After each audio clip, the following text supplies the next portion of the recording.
फिर से मैं अपने YouTube चैनल एजुकेशन हब में आपका स्वागत करता हूं। आज जो है हम पाषाण काल के बारे में पढ़ने वाले हैं। पिछले वीडियो में मैंने पाषाण काल के बारे में बताया था कि पाषाण काल को कितने भागों में बांटा गया है, और इस वीडियो को देखने से पहले अगर वो वीडियो मेरा ना देखे हो तो आप प्लीज़ पहले उस वीडियो को देखिए, फिर ये वीडियो आपके समझ में आएगा। जैसे कि मैंने बताया था कि पाषाण काल को जो है 3 भागों में बांट दिया गया था, पूरा पाषाण काल, मध्य पाषाण काल, नव पाषाण काल। इसमें जो है इसका कालखंड जो है 25 लाख BC से जो है 10,000 लाख BC जो है ईसा पूर्व था। BC मतलब ईसा पूर्व, 25 लाख ईसा पूर्व से लेकर 10 लाख ईसा पूर्व तक था। और फिर ये मध्य पाषाण काल, इसका जो है 10 लाख BC पूर्व से लेकर जो है 4 लाख BC पूर्व तक था। और ये नव पाषाण काल का भी जो है कालखंड जो है 10 लाख ईसा पूर्व से लेकर जो है 1000 ईसा पूर्व तक था। तो ये दोनों का कुछ जगहों पर मैंने बताया था कि साथ साथ थे, कुछ जगहों पर ये नव पाषाण काल आगे चल रहा था, कुछ खोजें जो है वहाँ की आगे चल रही थी। तो इन दोनों काल को जो है संक्रमण काल भी कहा गया। उसके बाद मैंने आपको बताया था कि पूरा पाषाण काल में जो है जो मानव था वो जो है शिकार करता था, उसके बाद जो है लोहे के बने औजार, पत्थरों के औजारों का प्रयोग करता था पूरा पाषाण काल में, और जो है खाद्य संग्राहक की भूमिका में रहता था। खाद्य संग्राहक की भूमिका का मतलब ये हो गया कि जैसे वो पहले एक स्थान पे जाते थे, वहाँ के जानवरों उनवरों को मार के खा जाते थे। उसके बाद जब वहाँ का जो है उनका जो भोजन खत्म हो जाता था तो वो जो है दूसरे स्थान पे जाते थे। इसी प्रकार से वो अपने निरंतर जो है प्रक्रिया करते रहते थे। तो जो है उसी को हम खाद्य संग्राहक कहते हैं। तो खाद्य संग्राहक की भूमिका में रहते थे, और आखेटक मतलब शिकारी की भूमिका में रहते थे। वही हाल जो है मध्य पाषाण काल में भी जो है इन्होंने शिकारी की भूमिका में भी थे, खाद्य संग्राहक की भूमिका में भी थे। उसके बाद जो है यहाँ पर एक और नई घटना घटी। यहाँ जो है पशुपालन का जो है शुरुआत हुआ मध्य पाषाण काल से, और मध्य पाषाण काल में ही जो है पहला पालतू पशु जो है कुत्ते को बनाया गया। तो क्वेश्चन उठता है कि पहला पशुपालन जो है पशुपालन का साक्ष्य किस काल से मिलता है, तो आपको मालूम होना चाहिए मध्य पाषाण काल से। उसके बाद मैंने आपको नव पाषाण काल के बारे में भी बताया कि यहाँ जो है मनुष्य धीरे धीरे अस्थायी निवास करने लगा। उसके बाद कृषि का जो है कृषि करने लगा। तो इस प्रकार से मैंने आपको बताया था। तो आज जो है जो हम डिस्कस करेंगे वो जो है स्थान के बारे में, कि किस स्थान पर किस किस काल में क्या क्या साक्ष्य मिले हैं। तो इस बारे में आज हम चर्चा करेंगे।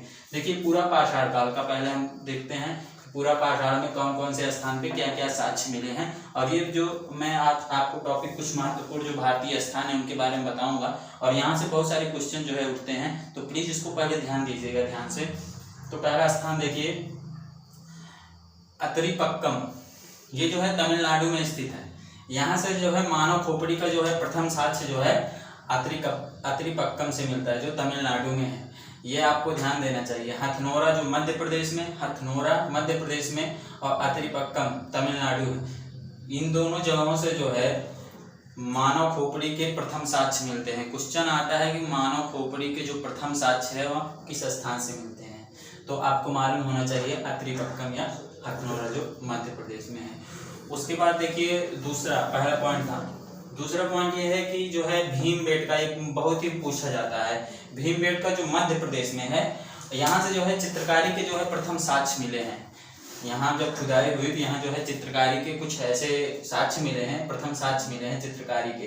तो ये जो भीमबेटका है जो है, अब क्वेश्चन उठता है कि भीमबेटका किस प्रदेश में है, मध्य प्रदेश में है। मध्य प्रदेश में कहाँ है, तो नर्मदा घाटी पे, नर्मदा घाटी पे जो है भीमबेटका है। तो जो है यहाँ चित्रकारी के प्रथम साक्ष्य मिले हैं, ये भी आपको बहुत ध्यान देना चाहिए।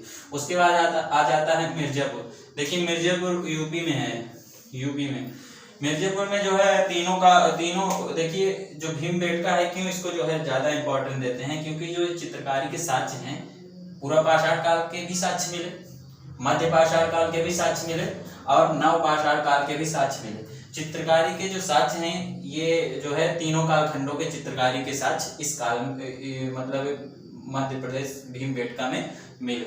उसके बाद जो है मिर्जापुर के बारे में, मिर्जापुर में भी क्वेश्चन उठते हैं। तीनों काल के बने औजार जो थे, तीनों कालों के बने औजार जो है मिर्जापुर से ही मिले, हथियार जिसको हम बोलते हैं।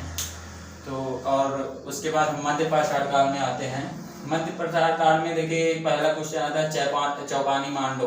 चौपानी मांडो उत्तर प्रदेश में है, इलाहाबाद की तरफ जो है चौपानी मांडो है। यहाँ से जो है मृदभांड के कुछ अवशेष, मृदभांड माने होता है मिट्टी के बने जो है बर्तन, यहाँ पे ध्यान दीजिएगा, मिट्टी के बने बर्तनों का जो अवशेष मतलब प्रमाण है, मिट्टी के बने बर्तन, मिट्टी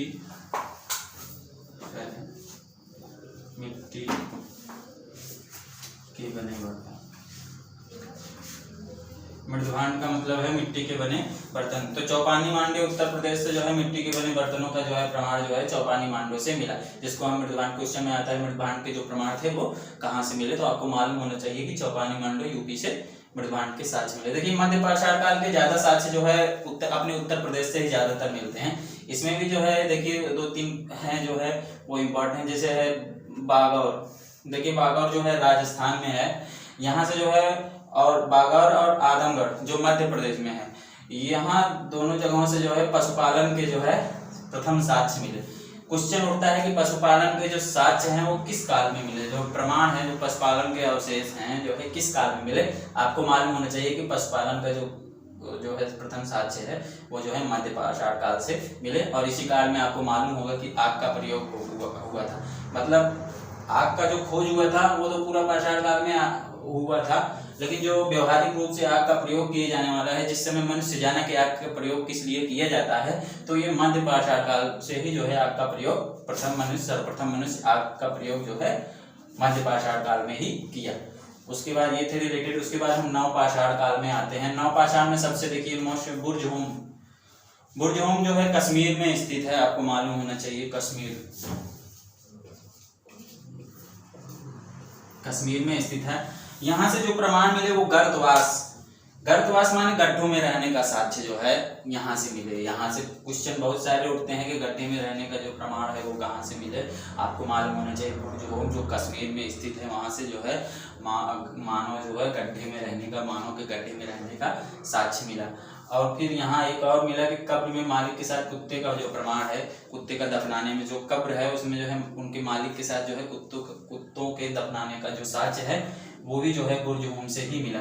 ये सब बहुत ही इंपॉर्टेंट क्वेश्चन है, तमाम प्रकार के यूपीएससी हुए, बीएड हुए, किसी भी एग्जामिनेशन में पूछे जाते हैं, आपको यहाँ पर ध्यान देना चाहिए। उसके बाद देखिए कुछ अवशेष जो है ये भी कश्मीर में है। गुफा कराल जो है ये भी कश्मीर में है। यहाँ भी कुछ अवशेष जो है प्राचीनतम जो है नवपाषाणकालीन अवशेष यहाँ से भी प्राप्त हुए। उसके बाद देखिए जो एक सबसे महत्वपूर्ण है वो है चिरांग, जो बिहार में स्थित है।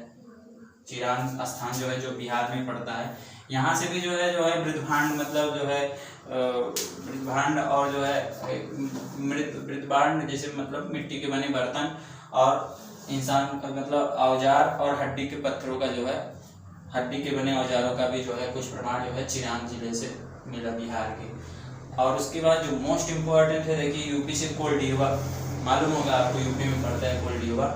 यहाँ से चावल का प्रथम जो है प्रमाण जो है कोलडीवा यूपी से मिला। ये बहुत ही इंपॉर्टेंट, चावल का प्रथम साक्ष्य पूछा जाता है कि जो है आपको कहाँ से मिला है, तो आपको मालूम होना चाहिए चावल का जो प्रथम प्रमाण है नवपाषाण काल में मिला कोलडीवा नामक स्थान से जो यूपी में है। उसके बाद देखिए अगर आपसे पूछे कृषि का प्रथम प्रमाण किस कालखंड में मिला, तो आपको मालूम हो जाए कृषि का जो साक्ष्य है मतलब जो प्रमाण है कृषि का वो नवपाषाण काल में मेहरगढ़ देखिए मेहरगढ़ भारत में नहीं है, अभी बलूचिस्तान में है, तो मालूम होना चाहिए जो है मेहरगढ़ में जो है कृषि का जो है प्रमाण मिला। और इस काल में देखिए मनुष्य को गति देने वाली पहिया, चाक के पहिए, इन सब का जो है आविष्कार हुआ। उसके बाद इंसान जो है कृषि करने लगा, इंसान मतलब खेती करने लगा। उसके बाद जो इंसान का अस्थायी निवास होने लगा वो समाज की स्थापना हुआ धीरे धीरे, तो इसी कालखंड में जो है हुआ। उसके बाद देखिए कुछ क्वेश्चन आता है, हम ये भी आपको बता देते हैं। देखिए जो दो तीन क्वेश्चन जो है इस कालखंड से उठते हैं, उसमें 2-3 क्वेश्चनों के बारे में हम चर्चा करेंगे।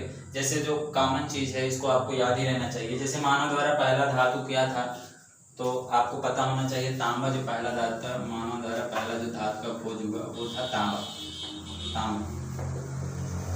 मानव द्वारा पहले धातु का खोज था वो था तांबा।